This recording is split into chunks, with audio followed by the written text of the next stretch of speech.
اعوذ باللہ من الشیطان الرجیم بسم اللہ الرحمن الرحیم اللہم صلی علی سیدنا و مولانا محمد وعلی آلہ وصحبہ وبارک وسلم۔ اللہ رب العزت کی توفیق خاص اور آقا دو جہاں کے نالین پاک کے تصدق سے ہم الحمدللہ ماہ رمضان المبارک کی ان پرنور گھڑیوں میں عرفان الہدایہ UK کے پلیٹ فارم سے انعقاد پذیر دورہ قرآن کی 11ویں نشست میں حاضر ہیں۔ آج کی نشست میں ہم آغاز کریں گے سورہ رعد سے۔ سورہ رعد کی آیت نمبر 29 سے ہم آغاز کریں گے کہ اللہ رب العزت نے اپنے کلام میں فرمایا، جو لوگ ایمان لائے ان کے لیے توبہ اور اچھا ٹھکانہ ہے۔ حضرت عتبہ بن عبد رضی اللہ تعالیٰ عنہ بیان کرتے ہیں کہ ایک اعرابی آقا دو جہاں کی خدمت اقدس میں حاضر ہوا اور کہنے لگا، یا رسول اللہ، کیا جنت میں پھل ہوں گے؟ آپ صلی اللہ علیہ وسلم نے فرمایا، جنت میں ایک درخت ہے جس کا نام توبہ ہے۔ اسی طرح حضرت ابو سعید خدری رضی اللہ تعالیٰ عنہ بیان کرتے ہیں کہ ایک شخص نے کہا، یا رسول اللہ، اس شخص کے لیے توبہ ہے، یعنی خوشی ہے جس نے آپ کو دیکھا اور آپ پر ایمان لایا۔ آقا دو جہاں نے فرمایا کہ اس کے لیے توبہ ہو، اس کے لیے توبہ ہو، اس کے لیے توبہ ہو جو مجھ پر ایمان لایا حالانکہ اس نے مجھے نہیں دیکھا۔ اور ایک شخص نے عرض کی، یا رسول اللہ صلی اللہ علیہ وسلم، یہ توبہ کیا ہے؟ آقا دو جہاں نے فرمایا، وہ جنت میں ایک درخت ہے جس کی مسافت 100 سال کی ہے اور اہل جنت کا لباس اس کے شگوفوں سے نکلتا ہے۔ پھر اللہ رب العزت نے اپنے کلام میں فرمایا، جس طرح ہم نے پہلے امتوں میں رسول بھیجے تھے، اسی طرح ہم نے آپ کو ایک امت میں بھیجا۔ اس امت سے پہلے کئی امتیں گزر چکی ہیں تاکہ آپ پر اس کتاب کی آیتیں تلاوت کر سکیں، یعنی آپ کو بھیجا ایک امت کی طرف تاکہ آپ اس امت کے لوگوں پر اس قرآن کی آیتیں تلاوت کریں جس کی ہم نے آپ کی طرف وحی کی ہے۔ وہ رحمان کا انکار کرتے ہیں، آپ فرما دیجئے وہ میرا رب ہے، اس کے سوا کوئی عبادت کا مستحق نہیں، میں اسی پر توکل کرتا ہوں اور اسی کی طرف لوٹ کر جانا ہے۔ امام ابن جریر رحمۃ اللہ علیہ بیان کرتے ہیں کہ صلح حدیبیہ کے موقع پر جب آقا علیہ السلام نے معاہدہ لکھا تو قریش نے کہا کہ الرحمن نہ لکھیں، ہم نہیں جانتے کہ وہ کیا چیز ہے، وہ کون ہے، وہ کیا ہے، ہم صرف باسمک اللہم ہی لکھتے ہیں۔ تب اللہ رب العزت نے یہ آیت نازل فرمائی کہ وہ رحمان کا انکار کرتے ہیں، آپ فرما دیجئے اے حبیب کہ وہ میرا رب ہے جس پر میں توکل کرتا ہوں اور اسی کی طرف لوٹ کر جانا ہے۔ پھر اللہ رب العزت نے فرمایا کہ اگر کوئی ایسا قرآن ہوتا جس سے پہاڑ چلائے جاتے، زمین کی مسافت طے ہو جاتی یا اس سے مردوں کے ساتھ باتیں کی جاتی تو پھر بھی وہ ایمان نہ لاتے، بلکہ تمام چیزیں اللہ ہی کے اختیار میں ہیں۔ کیا ایمان والوں پر ابھی تک یہ منکشف نہیں ہوا؟ اگر اللہ چاہتا تو ان لوگوں کو ہدایت دے دیتا اور کافروں کو اپنے کرتوتوں کی وجہ سے ہمیشہ کوئی نہ کوئی مصیبت پہنچتی رہے گی یا ان کے مکانوں کے قریب مصیبت آتی رہے گی، حتیٰ کہ اللہ کا وعدہ آ جائے گا اور اللہ اپنے وعدے کے خلاف نہیں کرتا۔ مفسرین کرام بیان کرتے ہیں کہ کعبہ کے پیچھے مشرکین مکہ بیٹھے ہوتے تھے، ان کا معمول تھا، اور ایک روز ان میں ابو جہل اور عبداللہ بن ابی امیہ بھی بیٹھے تھے۔ انہوں نے پیغام بھیجا اور آقا دو جہاں کو بلایا۔ جب آقا علیہ السلام وہاں تشریف لے گئے تو وہ کہنے لگے کہ اگر آپ اللہ کے سچے نبی ہیں تو آپ ایسا کیجئے کہ کوئی ایسا قرآن لے آئیں، کوئی ایسی کتاب لے آئیں جو پہاڑوں کو دور دور کر دے اور اس زمین کو وسیع کر دے۔ کیوں؟ کہ حضرت داؤد علیہ السلام کو یہ اعزاز حاصل تھا کہ انہوں نے پہاڑوں کو وسیع کیا، دور دور کیا اور زمین کو کشادہ کر دیا، اور آپ کا رب داؤد علیہ السلام کی نسبت آپ کے زیادہ قریب ہیں۔ پھر وہ کہنے لگے کہ آپ ہواؤں کو مسخر کر دیں ہمارے لیے تاکہ ہم اس پر سوار ہو کر شام جائیں اور پھر وہاں سے واپس آ جائیں اسی روز، جیسے آپ کے رب نے سلیمان علیہ السلام کے لیے ہواؤں کو مسخر کر دیا تھا۔ اور ہم یہ جانتے ہیں کہ آپ اپنے رب کے ہاں سلیمان علیہ السلام سے زیادہ قریب ہیں اور معزز ہیں۔ پھر وہ کہنے لگے کہ آپ ہمارے دادا قصہ کو زندہ کیجئے یا ہماری ان سے بات کروائیے تاکہ ہم ان ساری باتوں کی تحقیق کر لیں جو آپ ہم سے کہتے ہیں، جیسے آپ کے رب نے عیسیٰ علیہ السلام کو مردوں کو زندہ کرنے یا مردوں سے گفتگو کا اذن دے رکھا تھا۔ اور ہم یہ بات جانتے ہیں کہ آپ اپنے رب کے ہاں حضرت عیسیٰ علیہ السلام کی نسبت زیادہ معزز ہیں۔ اس پر اللہ رب العزت نے فرمایا، اے حبیب، یہ جو کافر ہیں یہ محض فرمائشیں کرتے ہیں، اور آپ ان سے کہہ دیجئے کہ محض کفار کی فرمائشوں پر معجزات نہیں آتے بلکہ اللہ کے اذن سے معجزات پیش کیے جاتے ہیں۔ پھر اللہ رب العزت نے اپنے کلام میں متقین کے لیے جنت اور جنت کی نعمتوں کا ذکر کیا، اور نافرمانوں کے لیے دوزخ اور دوزخ کے عذاب کا ذکر کیا، اور فرمایا کہ یہ جو مشرکین آپ سے مطالبات کرتے ہیں، ان مشرکین کو آخر میں ابدی طور پر جہنم کی آگ کا ایندھن بنایا جائے گا۔ کیوں کہ ان کا مقصد فقط آپ کا استہزاء کرنا ہے اور آپ کا مذاق بنانا ہے۔ تنبیہات کے ساتھ اللہ رب العزت نے یہ سورہ مبارکہ کا اختتام کیا، اور اس کے بعد اگلی سورہ مبارکہ ہے سورہ ابراہیم۔ سورہ ابراہیم وہ صورت ہے جو قرآن مجید فرقان حمید کی 11ویں صورت ہے، اور یہ مکی صورت ہے، یعنی مکی دور میں نازل ہوئی، اور اس کی آیات کی تعداد 52 ہے۔ جبکہ وجہ تسمیہ یہ ہے کہ اس صورت میں اللہ رب العزت نے حضرت ابراہیم علیہ السلام کا نام ذکر کیا، اور آپ کی داستان اور آپ کی دعاؤں کا ذکر کیا۔ یہی وجہ ہے کہ اس صورت کا نام سورہ ابراہیم رکھا گیا۔ اس صورت کے اہم مضامین کی طرف آتے ہیں۔ اس سورہ مبارکہ کا آغاز اللہ رب العزت نے حروف مقطعات سے کیا، یعنی وہ حروف جو اللہ رب العزت کے اسرار و رموز میں سے ہیں اور جن کا معنی اللہ اور اللہ کے حبیب کے سوا کوئی از خود نہیں جان سکتا۔ پھر اللہ رب العزت نے اپنے کلام یعنی قرآن مجید کی حقانیت اور قدرت الہی کا ذکر کیا، اور فرمایا کہ یہ جو کلام ہے یہ حق کے ساتھ نازل ہوا، لیکن کفار آخرت پر دنیا کو ترجیح دیتے ہیں اور حق کی راہ میں رکاوٹ بنتے ہیں اور کجی کے طلبگار رہتے ہیں۔ پھر اللہ رب العزت نے آگے قدرت الہی کا ذکر کیا اور فرمایا کہ اللہ رب العزت کی شان ہے،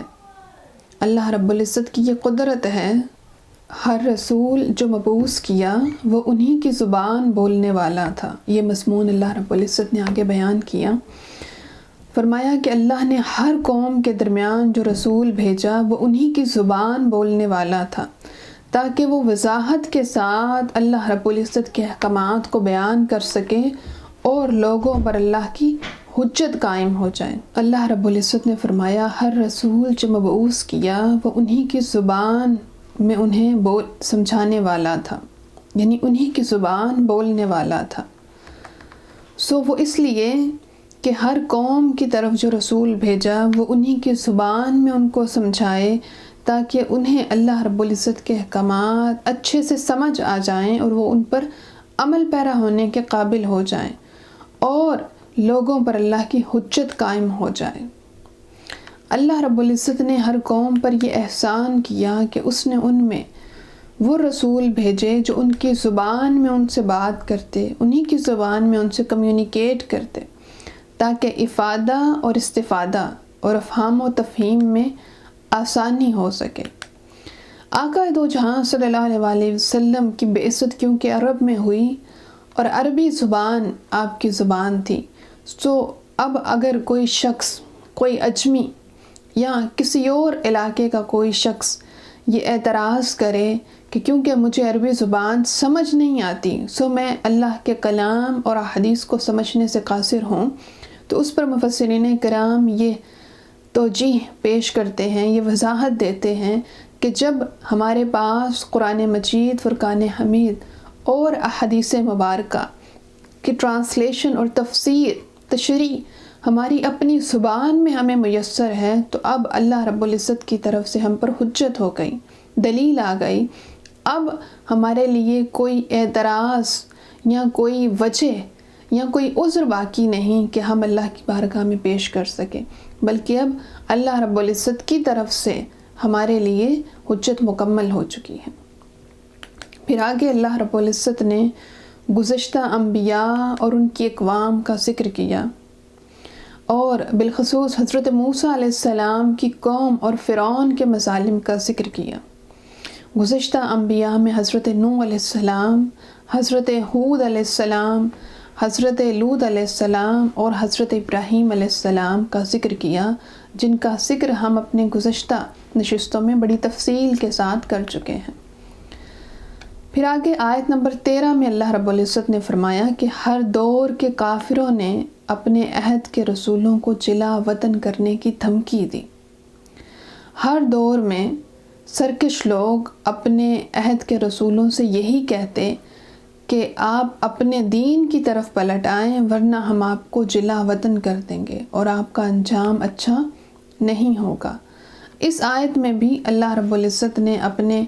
نبیوں سے کافروں کے خلاف نصرت فرمائی کہ جب رسولوں کی امتیں کفر میں حد سے بڑھ گئیں تو انہوں نے رسولوں کو ایذا پہنچانے کی دھمکیاں دینا شروع کر دیں، دھمکیاں دی۔ اللہ رب العزت نے ان کی طرف وحی کی کہ اللہ ان امتوں میں سے کفار کو ہلاک کر دے گا اور رسولوں کے پیروکاروں کو نصرت عطا کرے گا۔ در حقیقت یہ مشرکین کے لیے وعید ہے کہ اگر وہ باز نہ آئے تو ان کا بھی وہی انجام ہوگا جو پچھلی امتوں کا ہوا۔ پھر اللہ رب العزت نے کفار کے اعمال کی مثال دی اور فرمایا کہ کفار کے اعمال کی جو مثال ہے وہ اس راکھ کی سی ہے جو سخت آندھی کے دن تیز ہوا کا جھونکا آئے تو وہ سب کچھ اڑا کے لے جائے۔ جیسے آندھی چلے، تیز ہوا چلے دن کے وقت تو وہ سب کچھ اڑا کے بکھیر دیتی ہیں، بالکل یہی مثال ہے کفار کے اعمال کی۔ اگرچہ وہ اعمال اکٹھے کریں مگر کفر کے باعث ہر شے اڑ جانے والی ہے راکھ کی طرح۔ کفار اور ان کی آخرت کیسی ہوگی اس کا ذکر اللہ نے کیا کہ کفار آخرت میں اللہ کی عدالت میں پیش کیے جائیں گے۔ ان کے کمزور اپنے بڑوں سے کہیں گے دنیا میں ہم تمہاری پیروی کیا کرتے تھے، اب اللہ کے عذاب سے نجات کے لیے تم ہمارے کسی کام آؤ گے؟ تو وہ کہیں گے کہ ہمیں خود کوئی چھڑانے والا نہیں۔ اسی طرح شیطان بھی اپنے پیروکاروں سے اپنا دامن چھڑائے گا اور کہے گا اگر تم نے اللہ کے سچے وعدے کو رد کیا اور میرے جھوٹے وعدوں پر اعتماد کیا تو اب تم مجھے ملامت مت کرو بلکہ اپنے آپ کو ہی ملامت کرو، ہم ایک دوسرے کے کسی کام آنے والے نہیں ہیں۔ پھر اللہ رب العزت نے آیت نمبر 24 سے 26 تک پاکیزہ اور خبیث کلمے کا فرق بیان کیا، یعنی پاک گفتگو اور لغو گفتگو کا فرق بیان کیا، اور فرمایا کہ کیا آپ نے نہیں دیکھا کہ اللہ نے پاکیزہ بات کی کیسی مثال بیان فرمائی کہ وہ ایک درخت کی طرح ہے جس کی جڑیں زمین میں مضبوط ہیں اور شاخیں آسمان میں ہیں۔ حضرت انس رضی اللہ تعالیٰ عنہ بیان کرتے ہیں آقا دو جہاں صلی اللہ علیہ وآلہ وسلم کے پاس تازہ کھجوریں لائی گئیں تو آقا علیہ السلام نے سورہ ابراہیم کی آیت نمبر 24 اور 25 تلاوت کی۔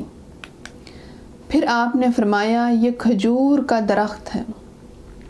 پھر آقا علیہ السلام نے سورہ ابراہیم کی آیت نمبر 26 تلاوت کی اور فرمایا یہ ہنتلا کا درخت ہے۔ ہنتلا ایک انتہائی کڑوی بوٹی کا نام ہے، اور حضرت انس بیان کرتے ہیں کہ آقا علیہ السلام نے فرمایا ایمان کے مثل اس درخت کی سی ہے جس کی جڑیں مضبوط ہو زمین میں، اور فرمایا کہ ایمان کی جڑیں نماز ہیں، زکوٰۃ اس کی شاخیں ہیں، روزے اس کے پتے ہیں،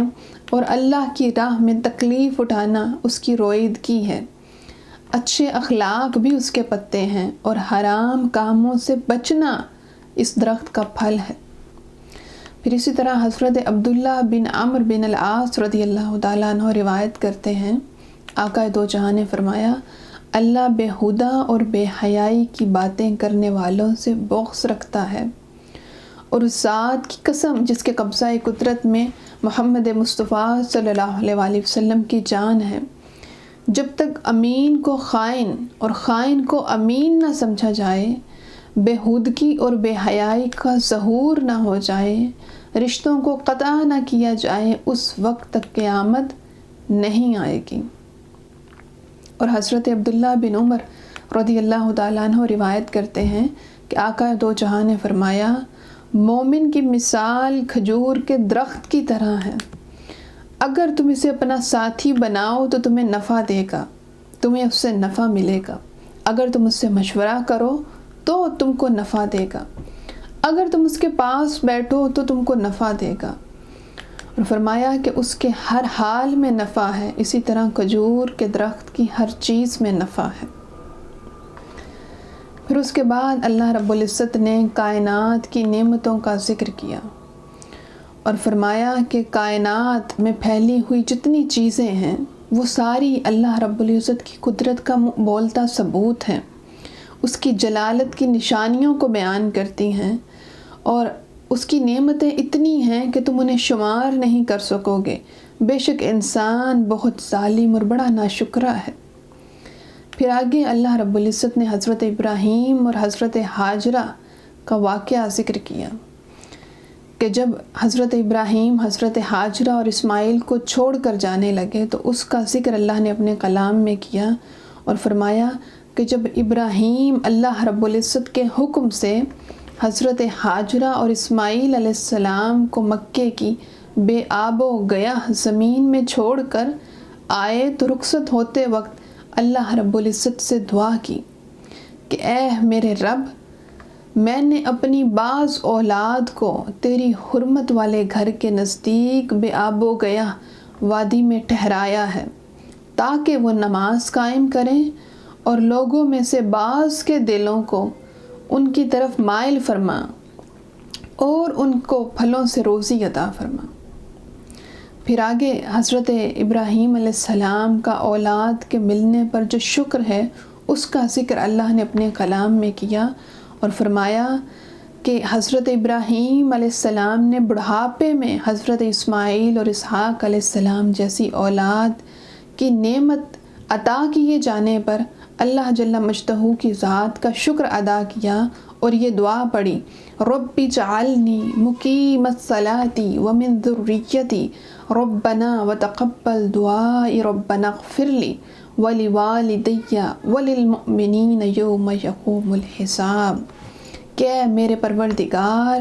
مجھے ہمیشہ نماز قائم کرنے والا بنا دے، اور میری بعض اولاد کو بھی اے میرے پروردگار میری دعا کو قبول فرما، اے میرے رب مجھے، میرے والدین اور تمام مومنوں کی قیامت کے دن مغفرت فرمانا۔ اللہ رب العزت نے حضرت ابراہیم علیہ السلام کو 86 برس کی عمر میں حضرت اسماعیل عطا کیے، جبکہ 90 برس کی عمر میں حضرت اسحاق علیہ السلام عطا کیے۔ پھر اللہ رب العزت نے اپنے کلام میں غافل اور بدعمالیوں غافلوں کی بدعمالیوں سے خدا بے خبر نہیں، اس کو مضمون بنایا اور فرمایا کہ تم اللہ کو غافلوں کی بدعمالیوں سے بے خبر سمجھتے ہو۔ اللہ تو تمہیں اس وقت تک ڈھیل دے رہا ہے جس دن دہشت سے سب کی آنکھیں کھلی کی کھلی رہ جائیں گی۔ اور فرمایا کہ لوگ سر اٹھائے ہوئے اور بے تحاشا دوڑ رہے ہوں گے اور پلک تک نہ جھپک سکیں گے، ان کے دل ہول رہے ہوں گے۔ اس دن ظالم یہ کہیں گے کہ اے ہمارے رب، ہمیں مہلت دے دے، ہم تیرے پیغام کو قبول کریں تاکہ اور تیرے رسول کی پیروی کریں۔ اللہ رب العزت فرمائے گا کہ کیا تم نے اس سے پہلے یہ قسمیں نہیں اٹھائی تھیں کہ تم ہرگز بھی زوال کا شکار نہیں ہوگے؟ تم ان لوگوں کے گھروں میں رہتے تھے جنہوں نے اپنی جانوں پر ظلم کیا تھا، اور تم پر یہ بھی بالکل واضح ہو چکا تھا کہ ہم نے ان کے ساتھ کیسا معاملہ کیا تھا، اور ہم نے تمہارے لیے مثالیں بھی بیان کی، اور انہوں نے ایسی گہری سازش کی کہ اس سے پہاڑ بھی ہل جائیں، اور اللہ کے پاس ان کی سازشیں لکھی ہوئی ہیں۔ تو تم اللہ کو اپنے رسولوں سے کیے ہوئے وعدے کے خلاف کرنے والا ہرگز نہ سمجھو۔ اللہ رب العزت نے یہاں بڑی تفصیل کے ساتھ جو حال ہونے والا ہے غافلوں کا، ان کا ذکر کیا بروز حشر، اور تنبیہ فرمائی کہ تم اللہ کو اپنے رسولوں سے کیے ہوئے وعدوں کے خلاف کرنے والا نہ سمجھو، بلکہ اللہ رب العزت نے جو وعدے اپنے انبیاء کے ساتھ، اپنے رسولوں کے ساتھ اور آقا دو جہاں کے ساتھ کر رکھے ہیں، اللہ رب العزت کی ذات کو عین انہی وعدوں کے مطابق پاؤ گے۔ پھر سورہ ابراہیم کی آخری آیت میں اللہ رب العزت نے فرمایا کہ قرآن پیغام ہدایت ہے، اور فرمایا کہ یہ قرآن جو ہے یہ اس لیے نازل کیا گیا تاکہ لوگوں کو اس کے ساتھ ڈرایا جائے اور وہ جان لیں کہ اللہ ہی کی واحد ذات ہے جو لائق عبادت ہے، اور عقل والے تاکہ اس میں سے نصیحت حاصل کریں۔ پھر اللہ رب العزت کے کلام میں آگے سورہ حجر کا ذکر ہے۔ سورہ حجر قرآن مجید کی ترتیب توقیفی کے اعتبار سے 15ویں سورت ہے، اور یہ مکی دور میں نازل ہوئی۔ اس کی آیات کی تعداد 99 ہے، اور حجر کے معنی ہے پتھر۔ اس سورہ مبارکہ میں اصحاب حجر کا ذکر کیا گیا، یہی اس کی وجہ تسمیہ ہے۔ اس کے اہم مضامین کی طرف چلتے ہیں۔ اس سورہ مبارکہ کا آغاز بھی اللہ جل مجدہ نے حروف مقطعات سے کیا، اور پھر اہل جہنم کا مسلمانوں کو طعنہ دینے کا ذکر کیا۔ اس آیت کریمہ سے پہلے اس کے شان نزول کو دیکھتے ہیں کہ احادیث مبارکہ میں آیا کہ جب جہنم میں لوگ جمع ہو جائیں گے جہنمی، تو وہ جو گنہگار مسلمان جہنم میں ہوں گے ان کی طرف تان کریں گے، اشارہ کریں گے اور کہیں گے کہ تم تو مسلمان تھے، پھر بھی ہمارے ساتھ جہنم کا ایندھن بن رہے ہو، جہنم میں جل رہے ہو۔ تو پھر اللہ رب العزت اپنے کرم سے گنہگاروں کو، جو گنہگار مسلمان ہوں گے، ان کو جہنم سے نکال کر جنت میں بھیج دے گا۔ اس موقع پر کفار یہ تمنا کریں گے کہ کاش ہم بھی مسلمان ہوتے تو اس مرحلے پر ہم بھی نجات پا لیتے۔ پھر اللہ رب العزت نے کفار کے طعنوں کا ذکر کیا کہ کفار یہ طعنہ و استہزاء کرتے ہیں کہ معاذ اللہ وہ رسول کو مجنوں کہیں گے، اور کہیں گے کہ اگر آپ سچے ہیں تو فرشتوں کو سامنے لا کر دکھائیں۔ اللہ رب العزت نے فرمایا کہ اگر ہم آسمان کا کوئی دروازہ کھول دیں اور منکرین خود اس پر چڑھ کر اوپر کی طرف آ جائیں تو پھر بھی یہ یہی کہیں گے کہ یہ کھلا جادو ہے اور ہماری نظر بندی کر دی گئی ہے۔ شیطان کا آسمان کی طرف جانا، اس کا ذکر اللہ رب العزت نے کیا کہ شیطان فرشتوں کی باتیں سننے کے لیے آسمان کی طرف جانے کی کوشش کرتا ہے، تو اس پر آگ کے کوڑے برسائے جاتے ہیں، یعنی شیطان کا داخلہ عالم بالا میں بند ہے۔ اللہ رب العزت نے اپنی نعمتوں کا ذکر کیا اور فرمایا کہ زمین کے پھیلاؤ میں، پہاڑوں کے نصب کرنے میں، سبزے کے اگنے میں اور زمین سے طرح طرح کے سرسبز باغات اور بے شمار وسائل اور معدنیات کے نکلنے میں، یہ ساری چیزیں اللہ رب العزت کی نعمتیں ہیں، یہ سارے اللہ رب العزت کے خزانے ہیں۔ سو تم اللہ کی نعمتوں سے کھاؤ پیو اور اللہ رب العزت کا شکر ادا کرو۔ پھر اللہ رب العزت نے بارش کا ذکر کیا اور فرمایا کہ اللہ نے اپنی اس قدرت کا ذکر کیا کہ پانی سے لدے ہوئے بادلوں کو ہمارے حکم سے ہوائیں لے کر چلتی ہیں، پھر بارش برساتی ہیں، اور بلند فضاؤں میں کسی سہارے کے بغیر اللہ ہی ہے جو لاکھوں گیلن کے حساب سے پانی کو سٹور کر رکھتا ہے، جو پانی کو چلاتا ہے اور پھر اسی سے بارش برساتا ہے۔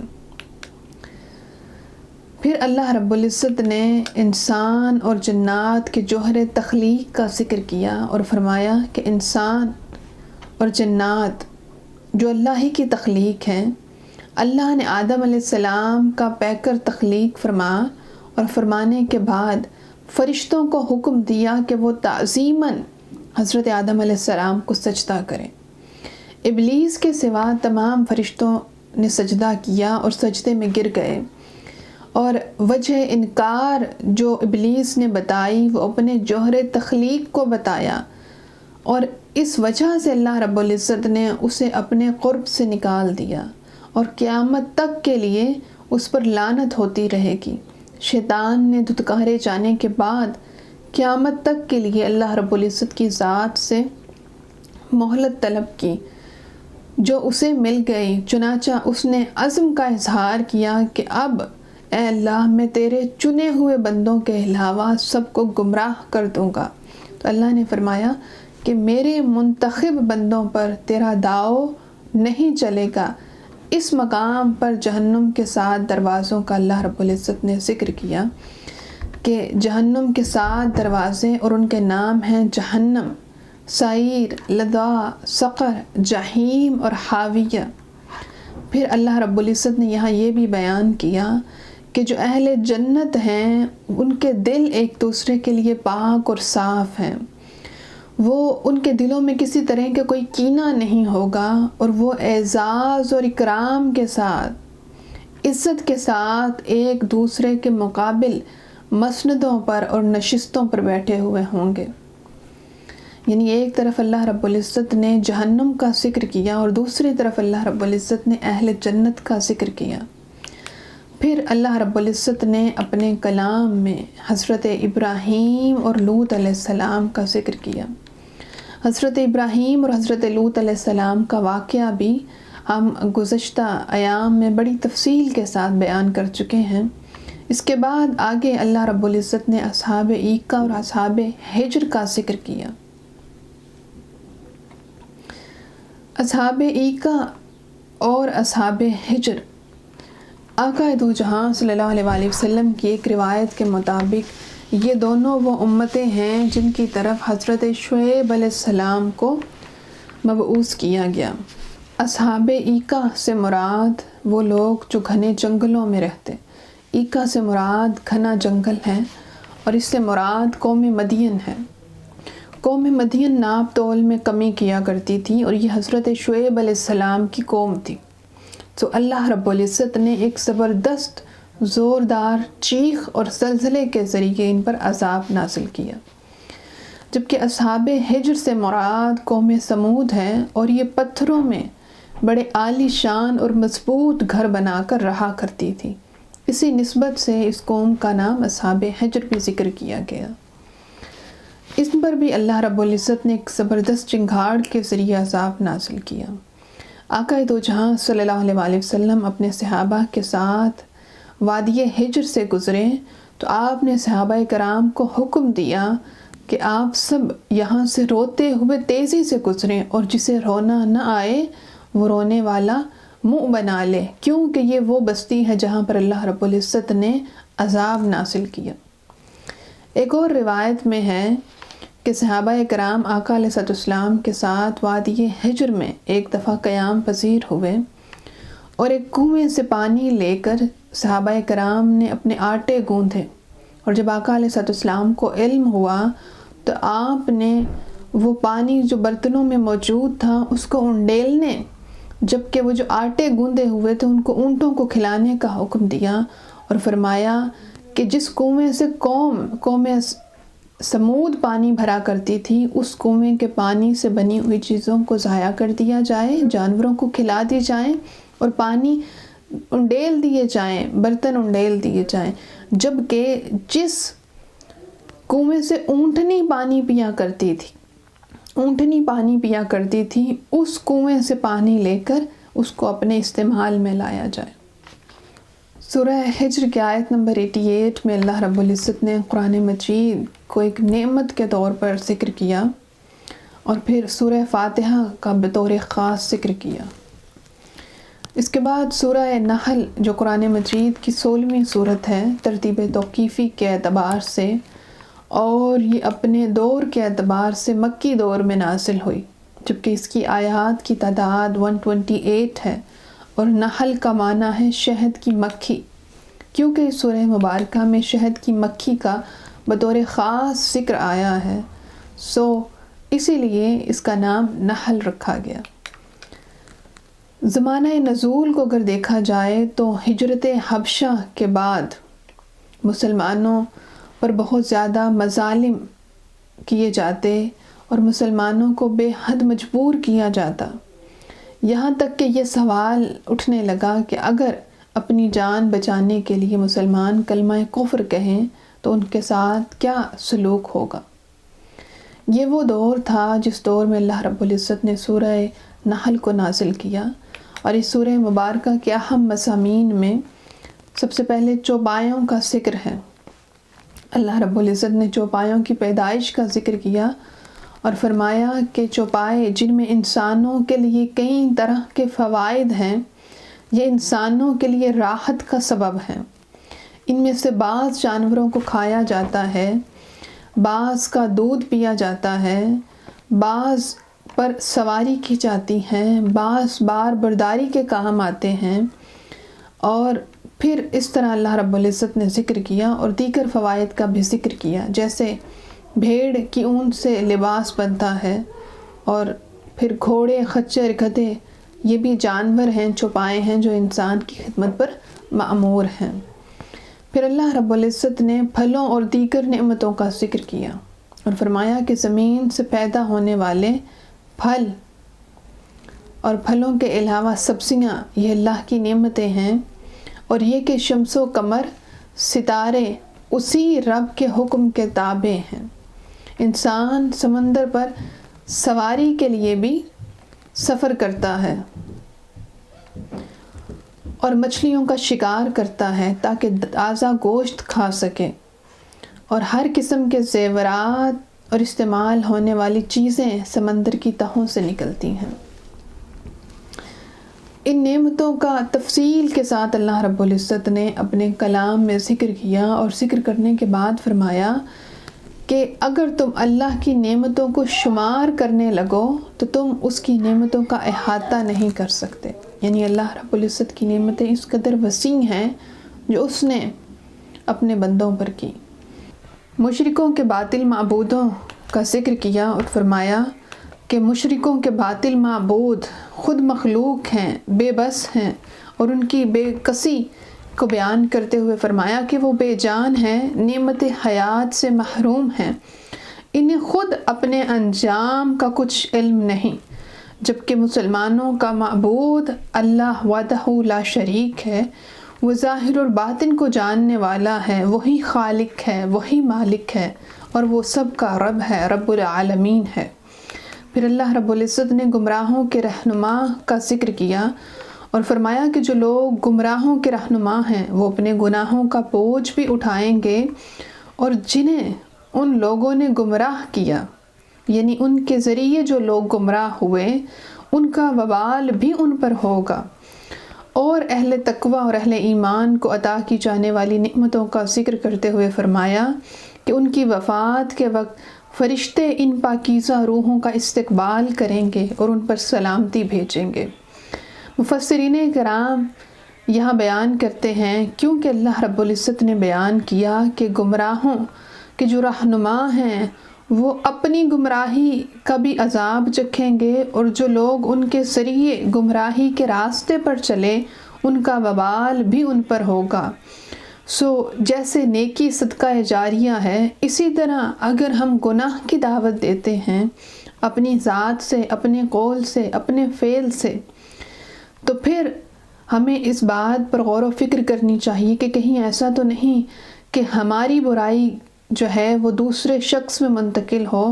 اور کہیں ایسا نہ ہو کہ اس کے گناہ کی وجہ سے، کیونکہ اس گناہی کو پہنچانے کا سبب ہم بنے، تو کل بروز حشر ہمیں اس گناہ کا بھی جواب دینا پڑے۔ پھر اللہ رب العزت نے اپنی قدرت کا اظہار کیا اور فرمایا کہ جب ہم کسی چیز کا ارادہ کرتے ہیں، کسی چیز کے ہونے کا ارادہ کرتے ہیں، تو ہم کہتے ہیں کن ہو جا، تو وہ ہو جاتی ہے۔ اگلی آیت میں اللہ رب العزت نے نزول قرآن کا مقصد بیان کیا اور فرمایا کہ یہ جو کلام ہم نے نازل کیا ہے اس کا مقصد یہ ہے کہ لوگ اس سے ہدایت حاصل کریں۔ آقا دو جہاں محمد مصطفیٰ صلی اللہ علیہ وآلہ وسلم اس کی آیتوں کی تلاوت کے ذریعے لوگوں کا تزکیہ کریں۔ اللہ نے اپنے حبیب علیہ السلام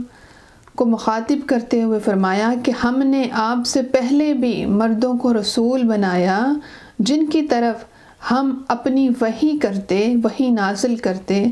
حقانیت کے واضح دلائل کو بھیجتے، اور اے حبیب ہم نے آپ کی طرف قرآن نازل کیا تاکہ آپ لوگوں پر ہمارے احکامات کو واضح کر دیں،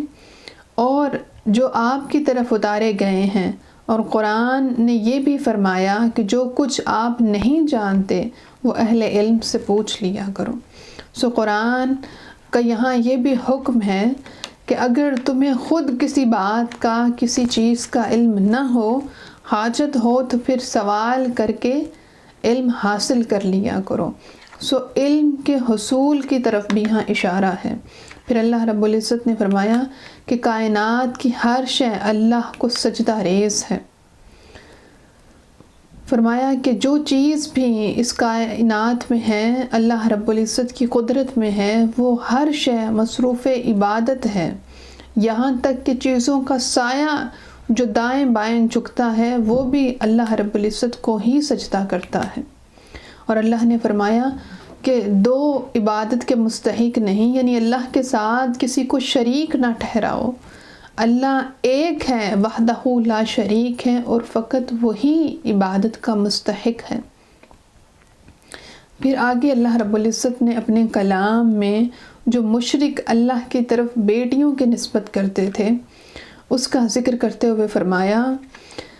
کہ یہ جو مشرک ہیں یہ بیٹیاں بناتے ہیں اللہ کی۔ اللہ نے فرمایا کہ وہ اللہ جو ہے وہ ان تمام نسبتوں سے پاک ہے، اور ان کا اپنا حال تو یہ ہے مشرکین کا کہ جب انہیں بیٹی دی جاتی ہیں تو ان کا چہرہ لال پڑ جاتا ہے، وہ غصے سے بھر جاتے ہیں، اور بیٹی کی پیدائش کی خبر کو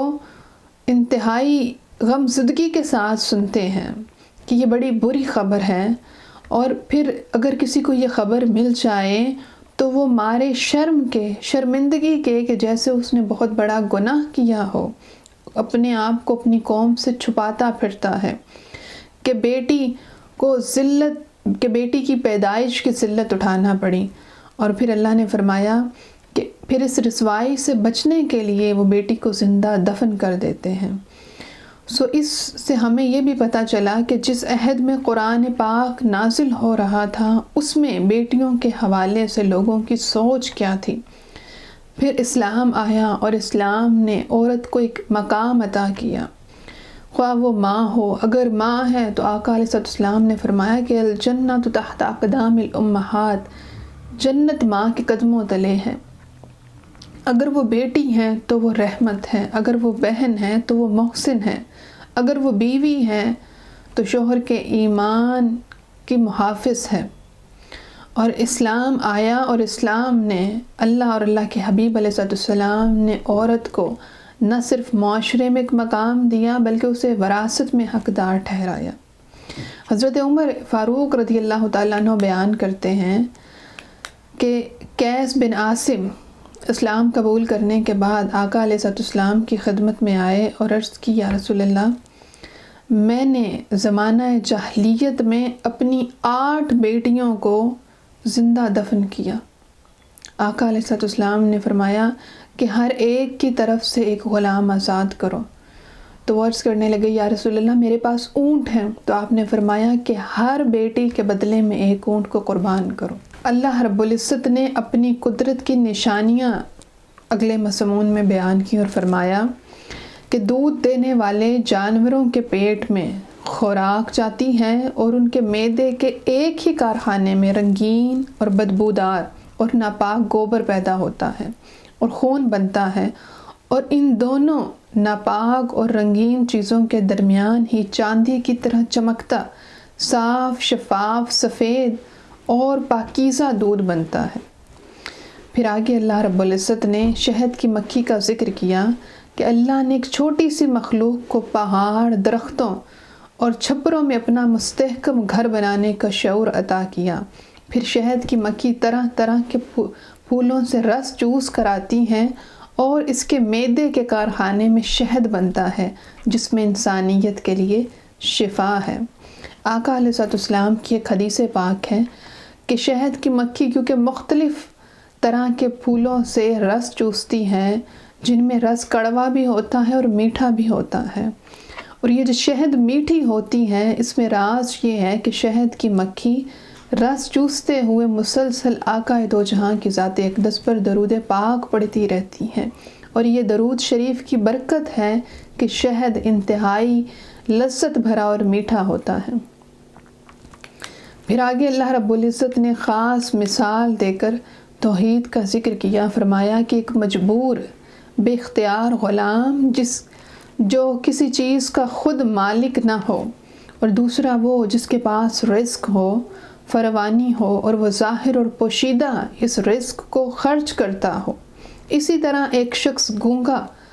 جو بول نہیں سکتا، جو کام نہیں کر سکتا، اپنے مالک پر بوجھ ہے، جہاں بھی اسے بھیجا جائے وہ ایک بری خبر لاتا ہے، اس میں کوئی خیر نہیں۔ اور دوسرا وہ شخص جو راہ راست پر ہے، نیکی کا حکم دیتا ہے، فرمایا کیا یہ دونوں برابر ہو سکتے ہیں؟ اور فرمایا کہ یعنی اگر ایک بے اختیار اور ایک با اختیار، ایک بے فیض اور ایک با فیض رساں بندے برابر نہیں ہو سکتے تو پھر بت اور اللہ رب العزت کی ذات کیسے برابر ہو سکتے ہیں؟ یعنی بت وہ ہیں جو گونگے ہیں، جو محتاج ہیں، جو سوائے ایک بوجھ کے اور کچھ نہیں۔ فرمایا کہ وہ بت اور وہ اللہ کی ذات جو سننے کی طاقت دینے والی ہے، جو دیکھنے کی صلاحیت نوازنے والی ہے، جو انسان کو بولنے کی صلاحیت نوازنے والی ہے، وہ ذات جو سب کچھ عطا کرنے والی ہے، اس کا موازنہ ایک بت کے ساتھ کیا یہ ممکن ہے؟ پھر آگے اللہ رب العزت نے قیامت کا ذکر کیا اور فرمایا کہ قیامت کے دن ہم ہر امت کے خلاف انہی میں سے ایک گواہ بنا کر لائیں گے، یعنی نبی اور رسول۔ اور فرمایا کہ اے حبیب، ہم ان سب پر آپ کو گواہ بنا کر پیش کریں گے، یعنی ہر نبی اللہ کی عدالت میں گواہی دے گا کہ اس نے دعوت حق کا فریضہ سر انجام دیا، اور آقا دو جہاں ان سب نبیوں پر گواہی دیں گے۔ اور اللہ نے فرمایا کہ قیامت پلک جھپکنے یا اس سے بھی کم وقت میں قائم ہو جائے گی، اور فرمایا کہ اللہ نے تمہیں سننے، دیکھنے، سمجھنے کی صلاحیتیں عطا کی، کیا تم اس کے شکر گزار بندے بنتے ہو؟ اور اللہ رب العزت نے فرمایا کہ جو پرندے فضاؤں میں اڑتے ہیں انہیں اللہ ہی ہے جو بغیر کسی سہارے کے فضا میں قرار عطا کرتا ہے، اور جانوروں کی کھالوں، مویشیوں کے اون، ریشم اور بالوں سے حاصل ہونے فوائد کا اللہ رب العزت نے ذکر کیا اور فرمایا کہ یہ سب چیزیں اللہ ہی کی قدرت کی نشانیاں ہیں۔ اللہ رب العزت نے اپنی نشانیوں کا ذکر کیا اور ساتھ ہی آقا دو جہاں کے گواہ بنائے جانے کا ذکر کیا۔ اس کے ساتھ ہی ہماری آج کی نشست مکمل ہوئی۔ کل تک کے لیے اجازت دیجیے اس دعا کے ساتھ کہ اللہ رب العزت کی ذات ہمیں قرآن مجید فرقان حمید کا صحیح فہم اور تفہیم عطا کرے۔ آمین۔ السلام علیکم ورحمۃ اللہ وبرکاتہ۔